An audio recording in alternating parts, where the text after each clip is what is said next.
بسم اللہ الرحمن الرحیم۔ بنی اسرائیل کا ایک عابد عبادتیں کرتا ہے، شیطان کا پورا گروہ رات کو میٹنگ بلا کے بیٹھا ہوا ہے کہ اس کو کیسے عبادت سے دور کرے۔ کسی نے کہا اس کو کھانے کی لذتوں میں لگاؤ، کہا اسے کھانے کی لذت نہیں ہے۔ کسی نے کہا اسے کسی اور چیز میں لذت میں لگاؤ، اس نے کہا نہیں۔ خوب کہا پھر کیا کریں؟ تو ایک نے کہا میں اسے عبادت سے گراؤں گا۔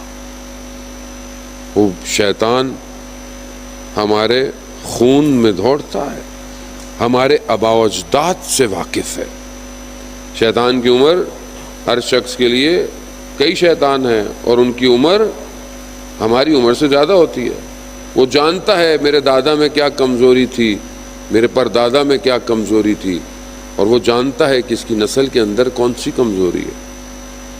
خلاصہ اس نے کہا کہ میں عبادت سے گراؤں گا۔ گیا ایک جوان لڑکا بن کر، وہ عابد کہ جو مشہور ہے اپنی عبادت کے لیے اور پہاڑوں پر عبادت کرتا ہے، جیسے ہی اس کے اس جگہ پر پہنچا تو کہا کون ہے؟ کہا میں جوان ہوں، میں خدا کی عبادت کرتا ہوں مگر میرے گھر والے عبادت نہیں کرنے دیتے، میرے پاس جگہ نہیں ہے۔ اس نے کہا اچھا آ جاؤ عبادت کرو۔ اب اس نے کیا دیکھا؟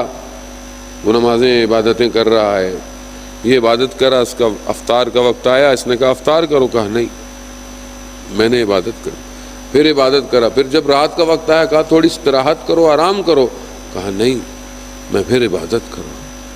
اب جب اس کی آنکھ کھلی دیکھا کہ وہ ایسی عبادت کر رہا ہے جوان کہ وہ ہوا میں پرواز کر رہا ہے۔ اب یہ عابد پریشان ہو گیا کہ اتنی میں نے عبادتیں کی، میں آج تک پرواز نہیں کر پایا۔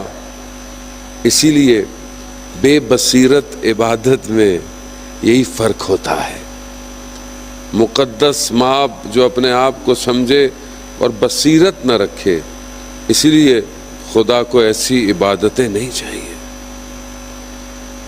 کہ وہ خواجہ ربی غار میں عبادت کر رہا ہے اور حسین ابن علی کربلا میں شہید ہو رہا ہے۔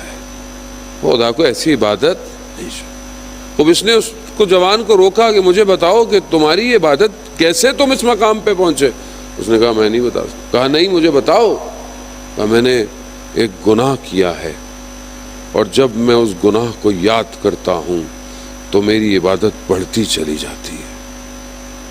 اب عابد سادہ لو تھا، اس نے کہا کہ وہ کون سا گناہ ہے؟ کہا نہیں تم نہیں کر سکتے۔ کہا نہیں مجھے بتاؤ۔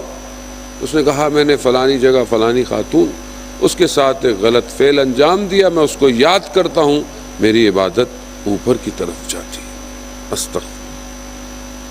اب عابد کہنے لگا کہ مجھے بھی کرنا ہے، میرے پاس تو کچھ نہیں۔ کہا یہ لو پیسے، جاؤ اس خاتون کے پاس۔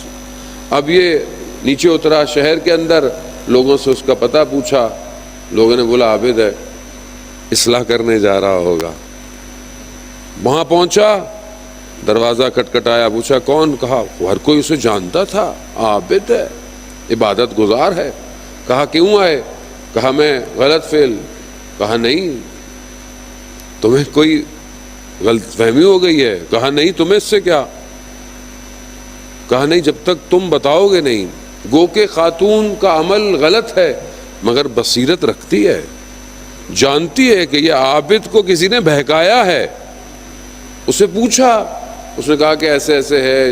اس نے کہا ہے کہ میں بھی وہ گناہ کروں تاکہ پھر جب میں استغفار کروں تو میری عبادت اوپر کی طرف جائے۔ تو وہ خاتون کہتی ہیں تمہیں کیسے یہ یقین ہے کہ گناہ کرنے کے بعد تمہیں استغفار کا وقت ملے گا؟ اسے کہا کہ جاؤ جا کر دیکھو، اگر وہ جوان ابھی بھی ہوا تو پھر آ جانا، اور نہ ہوا تو سمجھ لو شیطان ہے۔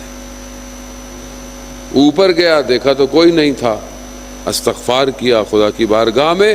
جیسے یہ نکلا، اس خاتون کے وجدان نے اسے کہا کہ تم نے اسے تو کہہ دیا کہ اگر ابھی مر جاؤ تو توبہ کیسے کرو گے، اپنے بارے میں تمہارا کیا خیال ہے؟ اور دوسرے دن اس زمانے کے نبی کو خدا نے وحی بھیجی کہ جاؤ ایک ولی کا انتقال ہو گیا ہے، اور وہ خاتون رات کو توبہ کر کر خدا کی بارگاہ میں جا چکی تھی۔ وزان محترم رشد کرنا آسان نہیں. ہر کسی کو شیطان اس کے طریقے سے آ کے مارتا ہے. مجھے شیطان جو ہے وہ شاید بہت ساری ایسی چیزوں میں وسوسے نہیں کرے گا. مجھے شیطان بولے گا کہ مولانا صاحب مجلسیں پڑھنی ہیں, کتابیں, اسی کے اندر مجھے گھمائے گا پھرائے گا. ہو سکتا ہے بہت ساری چیزیں میرے لیے کوئی معنی نہ رکھتی ہوں, میں ان کو بڑے آرام سے ہٹا دیتا ہوں, لیکن شاید کوئی ایسی چھوٹی سی چیز پہ لا کر مجھے پھنسا دے گا تاکہ میری ساری عبادت, میرا سارا کام ضائع ہو جائے.